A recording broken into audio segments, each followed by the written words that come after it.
Hey everybody. So chapter or lecture 15 and 16.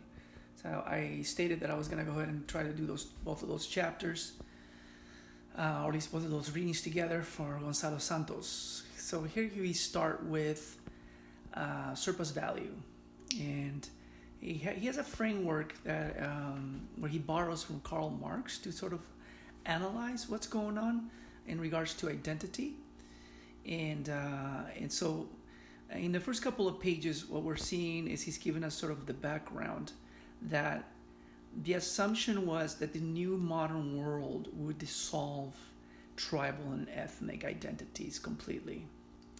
And of course, he also argues that that would fail.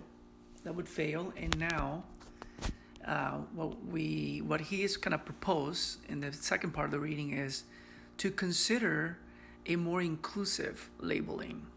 Now, I remember that labels and identities, they come from different places.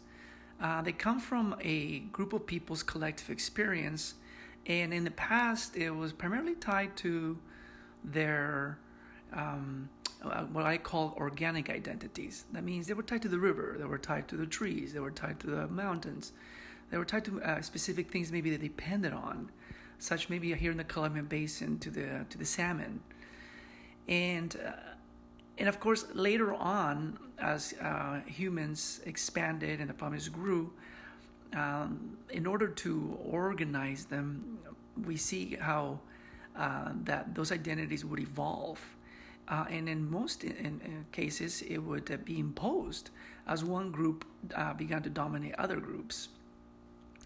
Of course, it wasn't universal because if you look at, for example, the Incas didn't impose their label identity on other people. They would bring in other people under their yoke, political and economic, and at times military. Aztecs, similar situation. It was about that people were allowed to retain their ethnic identities. In Europe, it seemed around the 1700s, this notion of creating nationhood, creating nationalism, it was about bringing a whole bunch of different ethnic groups together. So France was multi-ethnic at one point, and eventually became just French, as an example. The English, there's the English, and then there's the Scots, and then there's the Irish. Northern Irish, there's several ethnic groups there, but now it's just Great Britain. So, well, of course, it was always one group dominating another group and raping primarily its way into another group they would submit, and in a literal sense, but also in a cultural sense. So Gonzalo, he brings up the surplus value. To make emphasis of how, as wealth is being produced on top of people who are being exploited across Europe, in the Americas, with the different populations that are there, and eventually Africans being brought in to carry on the profit, or increase the profit margins. Those people needed to survive and adapt over a period of generations, and they also were labeled, but their labels were imposed not to include them, but to exclude them. Hence, the Senegalese, the people from Western Africa, were no longer ethnic. Now they're just Africans, African slaves, blacks, this very generic terms, right? And often associated with negative connotations. Same thing. No more Aztecs, no more Otomís, no more Mayans. Now we have Indios. Then after that, campesinos, and then peones, etc., etc., etc. Always in a denigrating fashion. Now, in the next couple of pages, 4 through 7, we begin to see him proposing RUNAFIBRE. Now, it's not so much that he would like to see that label take hold, but it is an attempt at getting us to pause of what kind of worldview that we adopt that allows for inclusion. The United States master narrative, Access Mundi, as to borrow Rodriguez's term, is to call everybody an immigrant, and everybody's sons of immigrants, except for Native Americans, but they're not relevant, so really they don't fit neatly in the master narrative, but so what? They're irrelevant.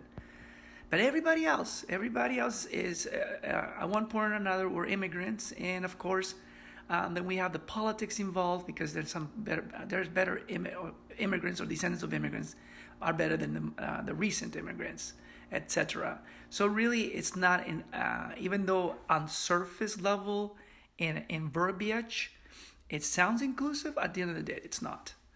And you can see it across the economic and political lines in the societal impacts of those economic and political policies that often exclude and leave people out.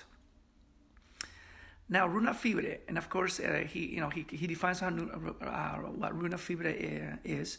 It includes everybody who is having a collective experience across these continents. And so, he's attempting to bring in even the people who historically we can deem the bad players, the oppressors, right? The European. And because the reality for him, at least, and maybe I share a little bit on his sentiment, is, they're here, they're present, and we just have to keep working towards being more inclusive.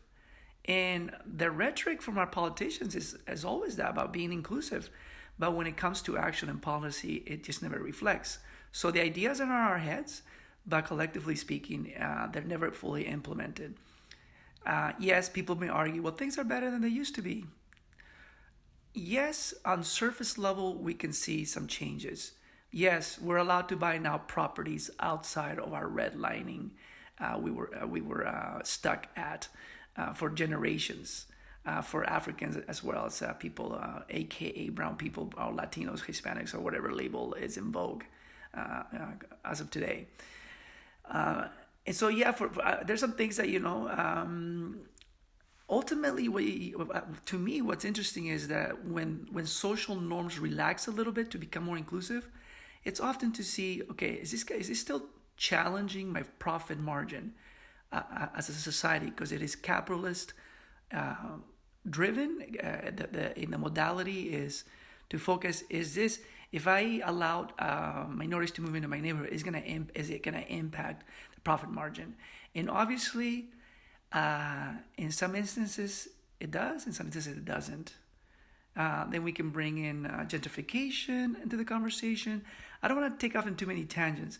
Point being is that to me there's a parallel, and I don't have proof of this, but if I dug maybe in the sociology, I could find that as the society relaxed and opened up for more inclusivity, it also was tied to whether the profit margin was challenged or not. And if it wasn't, then hey, okay, relax. Let these folks, buy in, because they're not going to have a huge impact on the profit margin.